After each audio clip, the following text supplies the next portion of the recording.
Government یا ریاست جب کسی جگہ پر ایگزسٹ کرتی ہے اور وہ ٹیکس لیتی ہے قوم سے، تو تعلیم دینا، صحت کی سہولت دینا اور امن دینا اور بنیادی یوٹیلیٹیز دینا، یہ ریاست کی ذمہ داری ہوتی ہے۔ تو آپ مجھے بتائیں کہ اس وقت پاکستان میں یہ ریاست اور حکومت یہ کام کر رہی ہے؟ یہ تعلیم کی سہولت پاکستان کے تمام غریب اور مڈل کلاس اور اپر کلاس لوگوں کو کیا ایک سہولت حاصل ہے؟ یہ طبقاتی نظام تعلیم ہے، جتنے پیسے انویسٹ کرو گے اتنی اچھی تعلیم ملے گی، اور اگر نہیں کرو گے تو نہیں ملے گی۔ اس طبقاتی نظامی تعلیم کی موجودگی میں اگر کوئی سرکاری اسکول موجود ہے اور ان میں کوئی سہولت موجود ہے، تو اب گورنمنٹ یہ چاہتی ہے کہ آہستہ آہستہ اپنی اس ذمہ داری کو بھی اپنے سے ہٹا دیں، اور یہ خوشنما نعروں کے ساتھ آتے ہیں اور کہتے ہیں ہم پرائیویٹ تھوڑی کر رہے ہیں، ہم تو پبلک پرائیویٹ پارٹنرشپ کے تحت 13,000 اسکولوں کو پہلے مرحلے میں اور بالآخر یہ 30,000 اسکولوں کو یہاں پنجاب میں یہ پرائیویٹ سیکٹر کے حوالے کریں گے۔ اس کو کہتے ہیں پبلک پرائیویٹ پارٹنرشپ، لیکن در حقیقت یہ تعلیم کے پورے معاملے سے جان چھڑانے والی بات ہے۔ میں پوچھنا چاہتا ہوں 1985 سے نون لیگ کی حکومت ہے یہاں صوبہ پنجاب میں، یہ 6,000 اسکول ایسے کیوں ہیں کہ جہاں پر ایک ٹیچر موجود ہو، جہاں انرولمنٹ نہ ہوتی ہو؟ یہ 13,000 اسکول کون سے آئیڈینٹیفائی کیے ہیں جس کے بارے میں آپ کہتے ہیں کہ یہ چونکہ یعنی جس طرح صنعت ہوتی ہے اس طرح سے یہ بیمار صنعت ہے لہٰذا ہم اس کو کسی اور کے حوالے کریں گے؟ آپ نے اس پورے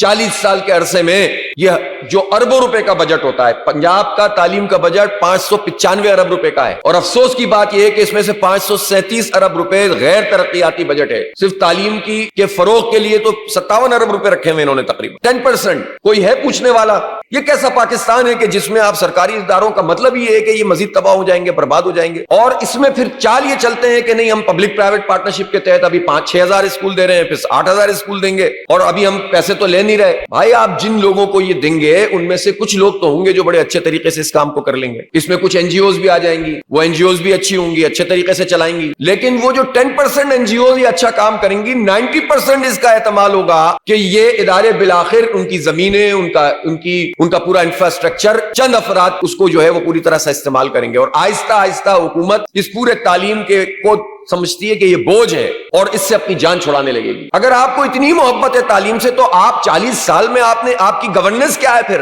کہ آپ ان تعلیمی اداروں کو چلا نہیں سکے، آپ اس انفراسٹرکچر کو یوز نہیں کر سکے، آپ بچوں کو تعلیم نہیں دے سکے، آپ ٹیچرز کی ٹریننگ نہیں کر سکے، آپ سرکاری اسکولوں میں انرولمنٹ نہیں کرا سکے، تو یہ پورا اسٹرکچر کیا کر رہا ہے آپ کا؟ یہ 90% اور 537 ارب روپے کے غیر ترقیاتی اخراجات میں تو اس پورے عملے کی تنخواہیں بھی ہیں نا۔ تو جو حکومت اپنے ماتحت اداروں کی گورننس نہ کر سکے وہ مانیٹرنگ کیسے کرے گی ان لوگوں کی کہ جن کو آپ تعلیمی ادارہ دے دیں گے ٹھیکے پہ؟ تو اس لیے 5-10% چیزوں کو سامنے رکھ کر آپ 90% ہمارے پورے تعلیمی جو معاملات ہیں اس سے دستبردار نہیں ہو سکتے، اور یہ حکومت کسٹوڈین ہوتی ہے عوام کی، حکومت کی ذمہ داری ہے کہ وہ یہ کام کرے، بیچ دینا اس کی ذمہ داری نہیں ہے، دوسروں کے حوالے کر دینا اس کی ذمہ داری نہیں ہے، تو یہ کسی صورت میں بھی قبول نہیں کیا جائے گا۔ کیا زرداری صاحب اور بلاول صاحب اپنے خاندان کے، اپنی پارٹی کے لوگوں میں سے کسی آدمی کو سندھ کے کسی ایک سرکاری اسکول میں پڑھوا سکتے ہیں؟ یہ مریم نواز صاحبہ اپنے خاندان کے کسی بچے کو پنجاب کے کسی سرکاری اسکول میں پڑھوا سکتی ہیں؟ یہ بتائیں نا، یہ لوگ یہ 40 سال سے حکومت، 50 سال سے حکومت کرنے والے لوگ ہیں، ایک اسکول بھی ایسا نہیں بنا سکے، تو آپ اندازہ لگائیے قوم کے بچوں کے ساتھ کیا سلوک کرتے ہیں۔ اس لیے اس تعلیم کے مسئلے کو ہم اپنی پرائرٹی سمجھتے ہیں، اور اس کے لیے ہم قوم کے